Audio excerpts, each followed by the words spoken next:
Saudara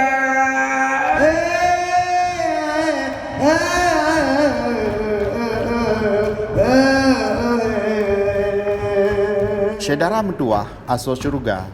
Sedati piasan Aceh mengkleh ngon piasan Gop. Saup di Aceh ubena piasan hanjut melanggih ngon akidah Islam.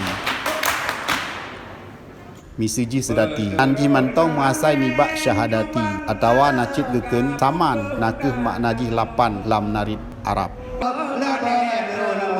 Piasan Aceh suah mengkleh inong agam ana mesapat lam gemelikok menancit ubena cai mandum gemututu gemuteoh kebah agama bah tat salim bak saman atawa lani betat pih kisahnya geken li anu syahi ngon memacam gebuh buhu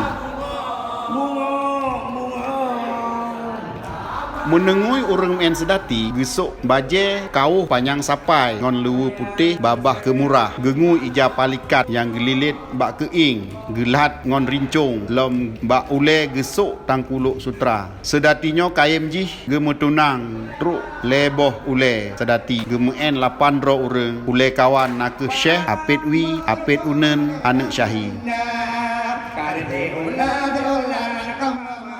sedati pontat gepegot di dayah Tengku Syik di Ribe PD nakeh tuan ni bak Sultan Iskandar Muda watenyan gepenan saman yang lanarit Arab maknajih lapan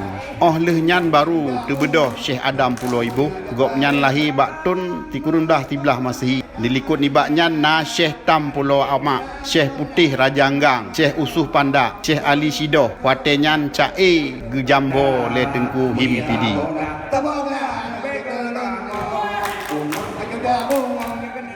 Dudo di baknyan terbedoh Syekh Ma'un Kunyen, Syekh Mud Pulau Ibu, Syekh Adam, Syekh Hashim Naleng Pulau, Syekh Yung Melabuh, Dudolom na Syekh Ampun Mae, Syekh Nek Rashid, Syekh Lah Genta, Syekh Lah Bangguna, Syekh Ampun Jafar, Syekh Ampun Muda, Syekh Lah Barona, Syekh Din Cempala, Syekh Hatta di Alupaku, Sawang, Aceh Selatan.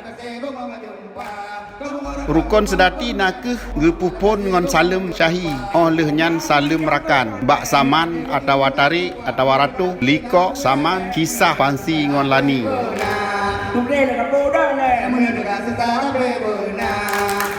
gerak lam sedati nakeh langkah ketrep jaro peh dada gerak bahu ngon nasi ule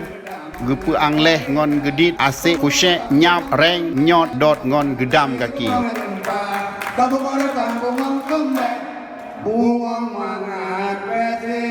Laporan Hamdan Budiman.